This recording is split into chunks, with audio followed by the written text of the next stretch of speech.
예수가 사랑하시는 제자가 베드로에게 저분은 주님이시다 하고 말하였다. 시몬 베드로는 주님이시라는 말을 듣고서 벗었던 몸에다가 겉옷을 두르고 바다로 뛰어내렸다. 그러나 나머지 제자들은 작은 배를 탄 채로 고기가 든 그물을 끌면서 해안으로 나왔다. 그들은 육지에서 백자 남짓밖에 떨어지지 않은 곳에 들어가서 고기를 잡고 있었던 것이다. 그들이 땅에 올라와서 보니 숯불을 피워 놓았는데 그 위에 생선이 놓여 있고 빵도 있었다. 예수께서 제자들에게 말씀하셨다. 너희가 지금 잡은 생선을 조금 가져오너라. 시몬 베드로가 배에 올라가서 그물을 땅으로 끌어내렸다. 그물 안에는 큰 고기가 153마리나 들어 있었다. 고기가 그렇게 많았으나 그물이 찢어지지 않았다. 예수께서 그들에게 말씀하셨다. 와서 아침을 먹어라. 제자들 가운데서 아무도 감히 선생님은 누구십니까? 하고 묻는 사람이 없었다. 그가 주님이신 것을 알았기 때문이다. 이는 하나님의 말씀입니다. 그러나 그날 밤에 아무것도 잡지 못했다. 요한복음의 마지막 장에 나오는 이 한마디에 우리 인생의 가장 허탈하고 쓰라린 경험이 고스란히 담겨 있습니다. 밤새도록 많은 시간과 많은 에너지를 다 쏟아서 반드시 손에 쥐고 싶었던 것, 갖고 싶었던 것, 그것이 하나도 내 손에 남아있지 않음을 깨달았을 때, 그때 막막함을 요한은 밤이라는 말로 표현하고 있습니다. 요한복음의 마지막 장에서 우리는 또다시 대단히 실망스러운 제자들의 모습을 마주하게 됩니다. 부활하신 예수님께서 이미 2번이나 그들에게 나타나셨건만 제자들의 삶에 아무런 변화가 일어나지 않습니다. 여러분, 이게 믿어지십니까? 그렇게 처참한 십자가 죽음을 당하신 분이 살아나셨는데, 그걸 2번이나 목격했는데 제자들의 삶에 아무런 변화가 일어나지 않았습니다. 저는 이 사실을 자주 묵상합니다. 부활이라는 기적을 직접 보고 경험했더라면 나는 달랐겠지? 아닙니다. 제자들의 모습은 그대로였습니다. 그 제자들의 모습이 바로 나의 모습이라는 생각을 저는 자주 합니다. 주일 예배를 드리면서 우리는 벌써 4주째 부활의 주님을 찬양하고 감격하고 결단합니다. 그런데 일상 속에서는 아무런 변화가 없어요. 저만 그렇습니까? 아무 변화 없이 무덤덤한 늘 그런 나날들. 아니, 이전보다도 더 실망스러운 나의 모습과 마주할 때가 있습니다. 요한복음 21장의 앞부분을 보면요, 7명의 제자들이 남아 있었다, 그렇게 얘기하고 있습니다. 나머지는 어디 갔을까요? 부활하신 예수님을 2번이나 만났건만 뭘 어떻게 해야 될지 모르는 제자들이었습니다. 누구라도 먼저 무슨 말을 해야 되는데 역시 제일 먼저 입을 여는 사람은 베드로였습니다. 3절, 베드로가 그들에게 말하기를 나는 고기를 잡으러 가겠소 하니 그들이 우리도 함께 가겠소 하고 말하였다. 그럼 정말 이것이 2번이나 부활하신 예수님을 만난 사람들의 모습인가요? 이들의 삶에는, 이들의 모습에는 부활하신 예수님을 만난 흔적이 전혀 보이지 않습니다.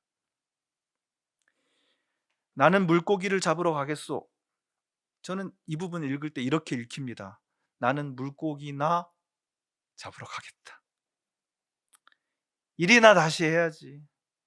그래, 부활은 예수님이 한 거고 나는 계속해서 내 삶을 살아야 할 거 아니야. 일하러 가자. 나도 갈게. 그렇게 터벅터벅 베드로의 뒤를 따라가고 있는 제자들의 모습을 떠올리게 됩니다.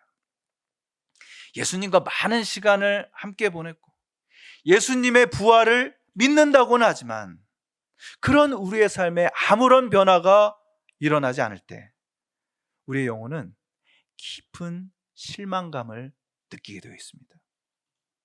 그리고 그것은 나에 대한 실망이기도 하지만 하나님에 대한 실망이기도 합니다. 이게 부활이야? 예수님의 부활도 결국 아무것도 바꿔놓지 못하는구나. 내 삶을 변화시키지 못하는구나. 그런 실망감과 어두운 질문이 우리를 괴롭힙니다. 우리는 살아야 하니까요. 물고기나 잡으러 가야 되겠죠. 괴로운 질문, 복잡한 질문 다 털어버리기 위해서 우리는 맹렬하게, 치열하게 일하면서 살아갑니다. 우리는 우리의 지식으로, 우리의 경험으로, 우리의 능력으로 만든 촘촘한 그물을 저 막막한 시간 속으로 던집니다. 뭐라도 건져보려고 말이죠. 그런 숱한 낮과 밤을 보내다가 가만히 나를 돌아볼 때가 있습니다. 그래, 그렇게 열심히 했는데 나한테는 뭐가 남았나? 여러분, 그렇게 열심히 살았는데 여러분에게는 뭐가 남아 있습니까? 아무것도 없어. 21장 3절 개역 개정 말씀은 정말 슬프게 우리의 가슴을 훑고 지나갑니다. 그날 밤에 아무것도 잡지 못했다. 열심히 노력했는데, 열심히 살았는데, 열심히 사랑했는데, 열심히 믿었는데 우리는요, 이런 밤과 마주하게 됩니다. 아무리 해도 아무것도 없더라. 제자들 안에 있는 지독한 공허함을 잘 표현하는 말입니다. 그것을 압축해서 담고 있는 한 단어가 바로 밤입니다. 요한복음은 곳곳에서 인간의 힘으로 도저히 빠져나올 수 없는 곤경을 일컬어서 밤이라고 표현하고 있습니다. 그런 밤 속에 있기 때문에, 그런 밤 속에 있었기 때문에 제자들은 예수님을 알아보지 못했던 겁니다. 21장 4절, 이미 동틀 무렵이 되었다. 그때 예수께서 바닷가에 들어서셨으나 제자들은 그가 예수인 줄을 알지 못했다. 이렇게 나와 있습니다. 어둠에 붙잡혀 있을 때 내 손으로 아무것도 이룬 것 없다는 그 적수공권의 처절한 공허함 속에 잡혀 있을 때 우리는 보아야 할 것을 보지 못합니다. 요한복음은 이미 처음에 그렇게 얘기했어요. 참 빛이 이 세상에 왔지만 사람들이 보지 못했다, 알지 못했다라고 말이죠. 그런 우리에게, 그런 제자들에게 예수님께서 세 번째로 자기를 나타나신 이야기가 오늘의 본문입니다. 바닷가에, 저 멀리 바닷가에 한 사람이 서 있고 제자들과 대화를 하기 시작합니다. 뭐 좀 잡았느냐? 아무것도 못 잡았습니다.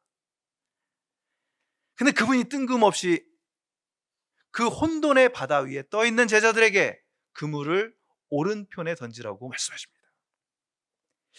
알 수가 없어요. 알 수 없는 그 힘에 이끌려서 제자들이 그물을 오른편에 던지자 그 결과 엄청나게 많은 고기를 잡게 됐다. 우리는 그렇게 잡은 물고기의 양, 물고기의 수에 큰 관심을 보이곤 합니다. 게다가 요한복음은 그 물고기의 수가 153마리였다, 153마리였다 이렇게 명시하고 있기 때문에 더더욱 호기심의 대상이 되지 않습니까? 한국의 모나미 볼펜은 153이라는 숫자를 새겨넣은 후 대박이 났다 라는 얘기로 유명합니다. 보니까 여기 공항대로 올 때도 153 써있는 또 다른 점포들을 보게 됩니다. 우리 관심은 자꾸만 그런 숫자들로 쏠리게 되어 있습니다. 어떻게 하면 나도 예수님을 만나서 나의 빈배에 그렇게 많은 고기들을 채울까, 거기에 관심이 쏠리는 거죠. 역사적으로 많은 학자들이 이 숫자의 의미를 밝히려고 노력했습니다. 대표적인 예가 우리가 그렇게 존경하는 히포의 성자 어거스틴, 성 아우구스티누스입니다. 그는 1부터 17까지 1 더하기 2 더하기 3 더하기 4 이렇게 17까지를 차곡차곡 더하면 153이 된다는 것에 주목합니다. 제가 어제 저녁에도 한번 해봤잖아요. 1 더하기 그래서 153이 되더라고요. 어거스틴은 이렇게 해석합니다. 17이라는 수는 10계명의 10, 그리고 이사야서 11장에 보면 주의 영이 임하셨을 때 일어나는 은사들을 7가지로 소개하고 있는데요. 거기서 17, 하나님의 계명을 따라서, 그리고 주의 영의 부으심을 받아서 그 은사를 가지고 살아가는 모든 신자들의 삶을 가리키는 것이 153이다. 재밌어 하시니까 제가 또 하나 한번 해석해 볼까요? 유대인들은 알파벳 하나하나에 숫자를 이렇게 적용시킵니다. 알렙, bet, 김멜, 달렛 이렇게 되는데요. 이게 1, 2, 3, 4 이렇게 되고 10이 되면 그 다음부터 20, 30 이렇게 넘어가거든요. 그래서 어떤 단어나 문장을 숫자로 전환시킬 수가 있습니다. 그래서 히브리어를 모국어로 하는 경건한 유대인이 153이라는 숫자를 보면 딱 떠올리는 것이 있습니다. 아니 엘로힘, 이것은 나는 하나님이다 라는 뜻입니다. 그래서 제가 그 밑에 숫자 이렇게 썼고, 저 명필이죠, 명필. 네, 손성현 목사가 쓴 겁니다. 네. 아니 엘로힘 92 더하기 61은 153 이렇게 나옵니다. 제가 이런 것을 이렇게 말씀드리는 이유는 어떤 것도 정답이 아니라는 사실을 더 이상 여기에 관심을 갖지 마시라는 말씀을 드리고 싶어입니다. 물론 성경에 나오는 것이라면 그것이 숫자라도 정확하게 알려고 애쓰는 모습은 존중해 줄 만합니다. 그러나 오늘 본문은 그 153이라는 숫자보다 훨씬 중요한 것을, 훨씬 중요한 그림을 우리에게 보여주고 있습니다. 우리의 모든 기대, 우리의 모든 생각, 모든 두려움과 절망을 고요히 가라앉히고 아침 여명처럼 은은하고 든든하게 우리를 비추시는 한 장면, 그것은 예수님께서 제자들을 위해 식사를 준비하시는 장면입니다.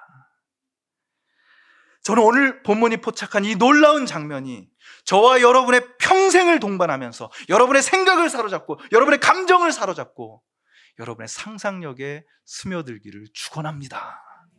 이 그림이 여러분 가슴속에 있어야지 여러분 부활을 경험할 수 있습니다. 그들이 땅에 올라와서 보니 숯불을 피워놓았는데 그 위에 생선이 놓여 있고 빵도 있었다. 예수께서 그들에게 말씀하셨다. 와서 아침을 먹어라. 제자들 가운데서 아무도 선생님은 누구십니까? 하고 묻는 사람이 없었다. 그가 주님이신 것을 알았기 때문이다. 앞에 3절에서 뭐가 나왔어요? 주님이신 줄 알지 못했다. 여기서 주님이신 줄 알았다라고 선언하고 있는 것입니다. 부활하신 주님이 2번이나 나타나 답답함 속에서, 그 어둠 속에서, 내 손으로 아무것도 잡을 수 없는 그 깜깜한 답답함 속에서 그분을 알지 못했던 제자들이 다시 그분을 알았다, 알게 되었다. 언제 그 일이 일어났습니까? 예수께서 숯불을 피워놓으시고 생선과 빵으로 제자들을 위한 아침을 차려주셨을 때입니다. 우리가 읽진 않았지만 13절에 예수께서 또 가까이 오셔서 빵을 집어서 그들에게 주시고 이와 같이 생선도 주셨다. 할렐루야. 여러분, 도대체 누군가를 잘 먹이고 싶은 마음은 어디서 오는 걸까요? 내가 너를 참 좋아한다, 네가 나한테 참 소중한 존재다, 그래서 사랑한다라고 말하는 대신 바지런히 정성껏 음식을 준비하는 그 마음의 뿌리는 도대체 어디일까요? 예수께서 제자들을 위해 아침을 차려 놓으시고 와서 아침을 먹어라, 조반을 먹어라. 그전에는 여선교회에서 굉장히 좋아했던 말씀입니다. 늘 아침 차리느라고 분주한 분들이 아침을 먹어라 라고 말씀하시는 예수님, 너무나 감동적인 거예요. 요즘은 남성교회에서도 굉장히 좋아합니다. 예수께서 아침을 차려 놓으셨어요. 이 말씀을 묵상하면서 저는 지금껏 나를 위해 차려진 무수한 식사들의 의미를 새삼스럽게 되짚어 봤습니다. 수많은 아침, 수많은 점심과 수많은 저녁들, 우리에게는 저마다 특별한 의미로 남아있는 식사가 있습니다.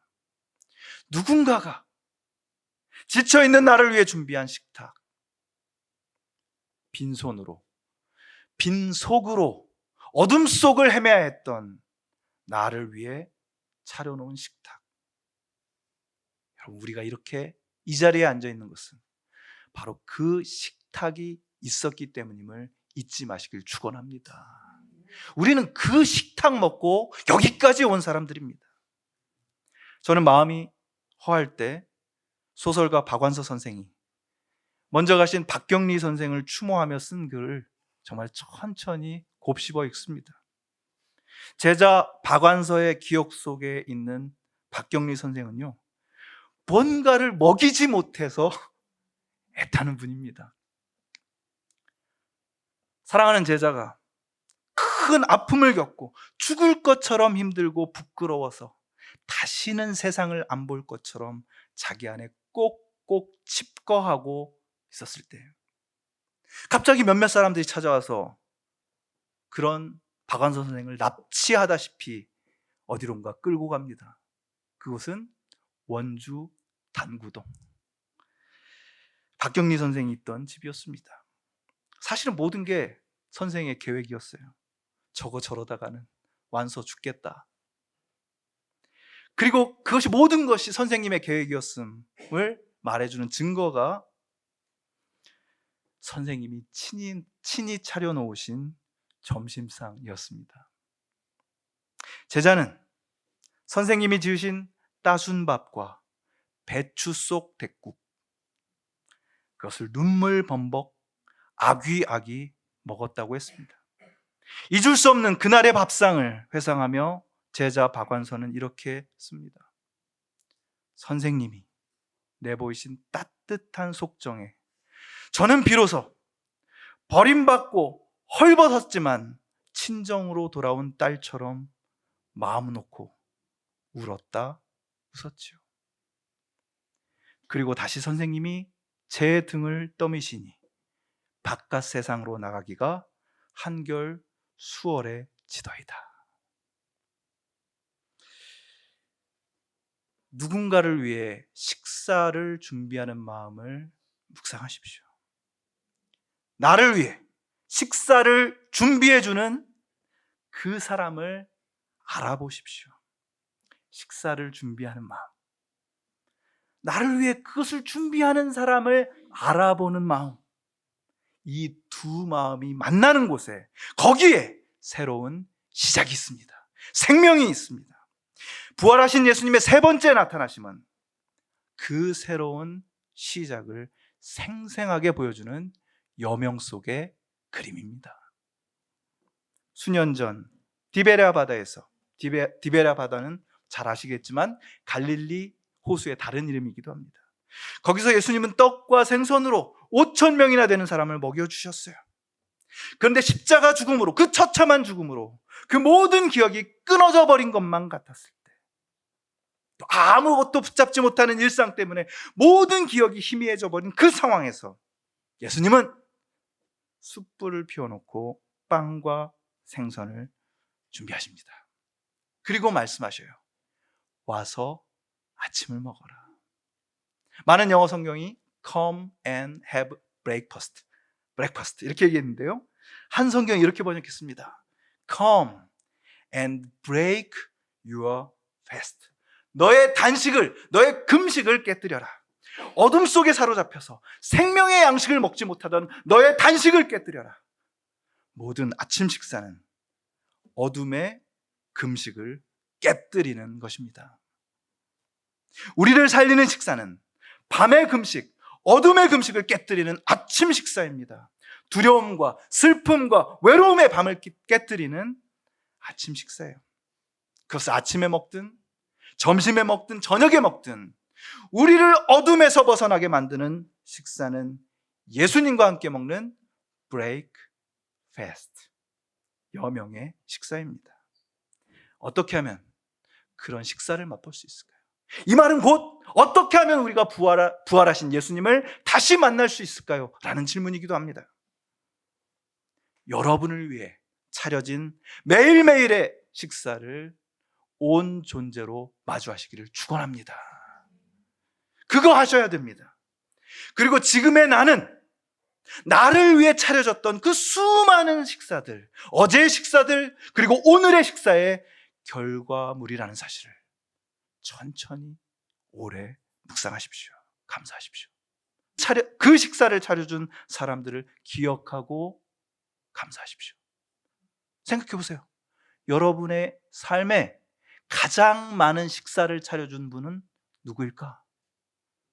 이번 주에 꼭 그분에게 감사 인사를 하십시오. 여러분의 부모님, 때론 여러분의 자녀, 여러분의 파트너, 동료, 그들이 여러분을 위해 차려준 식사가 결코 당연한 것이 아닙니다. 여러분의 어둠을 깨뜨리고 여러분의 밤을 깨뜨리고 새롭게 시작할 수 있는 힘이 되었던 그 식사의 장면을 여러분 자꾸만 기억하십시오. 그리고 여러분도 누군가를 위해 아름다운 식사를 준비하는 사람이 되십시오. 하필이면 요한복음 21장에서 예수님께서 베드로에게 내 양을 먹여라 라고 얘기하셨던 것 기억이 납니다. 이렇게 우리가 그 감격의 식사를 대하고 또 누군가를 위해 식사를 대접할 때 우리는 마침내 알게 될 것입니다. 누군가를 위해 사랑으로 식사를 준비하는 마음의 뿌리, 그것은 예수 그리스도와 이어져 있음을 알게 될 것입니다. 우리가 먹는 매 끼니 결코 당연하게 주어지는 것 아닙니다. 결코 남겨서는 안 됩니다. 결코 허겁지겁 먹어치워서는 안 됩니다. 모든 것이 하나님의 손에서 나온 것이니까요. 부활은 그것을 기억하게 해주는 사건입니다. 부활은 함께 먹는 것이고 그분을 모시고 먹는 것입니다. 저는 이 말이 꼭 하고 싶었습니다. 예수님의 부활이 여러분의 식사를 특별한 것으로 만들어주시기를 축원합니다. 여러분의 식사 자리에 부활의 주님이 함께 하시기를 기도합니다. 어떻게 하면 내가 먹은 이 밥이 나의 삶을 그 사랑의 메아리가 되게 할까? 이것을 기대하고 기도하는 마음으로 꼭꼭 씹어 드시길 바랍니다. 나와 함께 밥 먹는 사람과 정성과 사랑으로 대화하시길 바랍니다. 밥을 먹으면서 요한복음 21장의 이야기를 자꾸 떠올리시길 바랍니다. 여러분의 삶은 반드시 변화될 것입니다. 거듭의 기도 드리시겠습니다. 오 주님, 뭔가를 붙잡으려고 이미 오래전부터 밤낮으로 애쓰며 살지만 아무것도 손에 잡히지 않는 빈손 느낄 때가 참 많습니다. 나의 내면의 짙은 어둠 때문에 주님을 보지 못하고 가끔씩 예수님을 생각하는 것도 너무 어색한 일이 되어버렸습니다. 그런 우리의 초라한 일상으로 찾아오시는 부활의 주님, 특별할 것도 없는 나의 식탁에 조용히 앉으시는 나의 주님을 알아보는 눈을 허락해 주시옵소서. 주님께서 내게 주시어 나에게 소중한 밥을 차려주고 함께 이야기할 수 있는 그들을 소중히 여기며 감사하며 진정한 생명의 맛을 되찾게 하여 주시옵소서. 주님께서 내게 내어주시는 생명의 양식을 사모하며 누릴 수 있게 하여 주시옵소서. 또한 나도 누군가를 위해 밥상을 차릴 수 있게 하여 주시옵소서. 나의 주, 나의 하나님, 예수 그리스도의 이름으로 기도하옵나이다. 아멘.